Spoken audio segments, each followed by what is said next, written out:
غلامان احمد رضا ہے،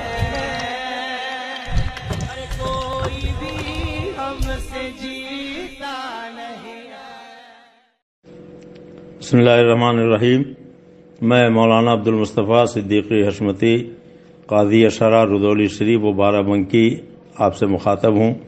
اس وقت پوری دنیا میں کورونا وائرس کی وجہ سے ایک خوف، ایک ڈر اور ایک دہشت کا ماحول پھیلا ہوا ہے۔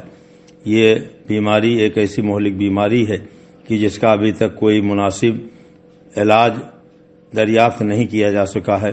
اس لیے حکومت کی طرف سے یہ تاکید کی جا رہی ہے کہ احتیاط کیا جائے اور بھیڑ بھاڑ والے مقامات کو مقفل کر دیا گیا ہے تاکہ کورونا وائرس جیسے وبائی مرض پر کنٹرول پایا جا سکے۔ اٹلی دنیا کا ایک چھوٹا سا ملک ہے جس کی کل آبادی ہندوستان کے ایک صوبے کے برابر بھی نہیں۔ وہ کورونا کے مریضوں کو سنبھالنے میں ناکام ہو رہا ہے۔ اگر خدا نخواستہ ہندوستان جیسے ملک میں جس کی آبادی 130 کروڑ سے زائد ہے یہ بیماری پھیل گئی تو اس کا روکنا کتنا مشکل ہوگا، اس کے تصور ہی سے رونگٹے کھڑے ہو جاتے ہیں۔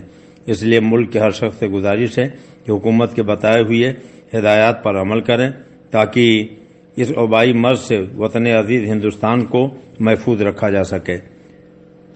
ماہرین امراض بتاتے ہیں کہ کورونا جراثیم سے بچنے کے لیے ضروری ہے کہ صفائی اور پاکیزگی کا مکمل خیال رکھا جائے۔ ہاتھ کو برابر صابن وغیرہ سے دھوتے رہنا چاہیے۔ دکان، مکان اور گھر کے آس پاس بھی صفائی ستھرائی ہونی چاہیے۔ لہذا وطن عزیز کے باشندگان ان باتوں پر خصوصی توجہ دیں اور اپنی مدد خود آپ کریں۔ اللہ کا شکر ہے کہ مذہب اسلام نے اپنے ماننے والوں کو یہ حکم دیا ہے کہ وہ ہمیشہ صاف ستھرے رہیں۔ اللہ تبارک تعالیٰ فرماتا ہے کہ میں صاف ستھرے رہنے والوں کو پسند کرتا ہوں۔ اللہ کے پیارے رسول صلی اللہ علیہ وسلم نے ہمیں حکم دیا کہ پانچوں وقت نماز سے پہلے وضو کیا کرو۔ وضو میں دونوں ہاتھ دھلے جاتے ہیں، کلی کی جاتی ہے، ناک صاف کی جاتی ہے، چہرہ دھلا جاتا ہے، پیر دھلے جاتے ہیں، سر کا مسح کیا جاتا ہے۔ جسم کے جتنے اعضاء کھلے رہتے ہیں انہیں دن میں اور رات کے بیچ میں کم سے کم 5 مرتبہ مذہب اسلام نے اپنے ماننے والوں کو دھونے کا حکم دیا۔ اللہ کے پیارے رسول صلی اللہ علیہ وسلم کی بارگاہ میں ایک صاحب آئے، ان کے بال کچھ میلے تھے۔ سید عالم صلی اللہ علیہ وسلم نے انہیں حکم دیا کہ جاؤ اپنے بال کو صاف ستھرا کر کے آؤ۔ ایک صاحب کو سرکار دو عالم صلی اللہ علیہ وسلم نے دیکھا کہ ان کے کپڑے میلے تھے۔ اللہ کے پیارے حبیب صلی اللہ علیہ وسلم نے ان سے فرمایا کہ جاؤ اپنے کپڑے صاف ستھرے کر ڈالو۔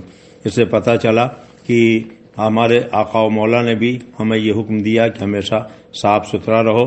یہی وجہ ہے کہ ہمارے مذہب نے تو ہم کو یہاں تک بتایا کہ راستے میں جدھر سے لوگ آتے جاتے ہوں پاخانہ پیشاب نہ کیا جائے، درخت کے نیچے پاخانہ پیشاب نہ کیا جائے۔ اس لیے وطن عزیز ہندوستان کے تمام باشندگان کے لیے ضروری ہے کہ حکومت ہند کی مدد کریں، بلا ضرورت گھروں سے باہر نہ نکلیں۔ سخت ضرورت کے وقت جب گھروں سے نکلیں تو جلد اپنی ضرورتیں پوری کر کے گھروں میں واپس آ جائیں۔ فضول کاموں سے بچیں اور کہیں بھیڑ نہ لگائیں۔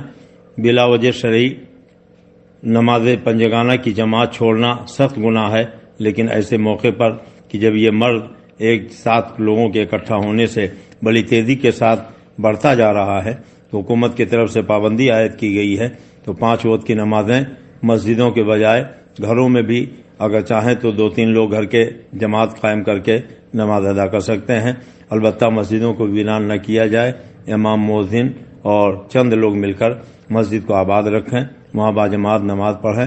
ہاں البتہ نماز جمعہ میں 14 رکعتیں ہوتی ہیں جس میں 2 رکعت فرض ہے۔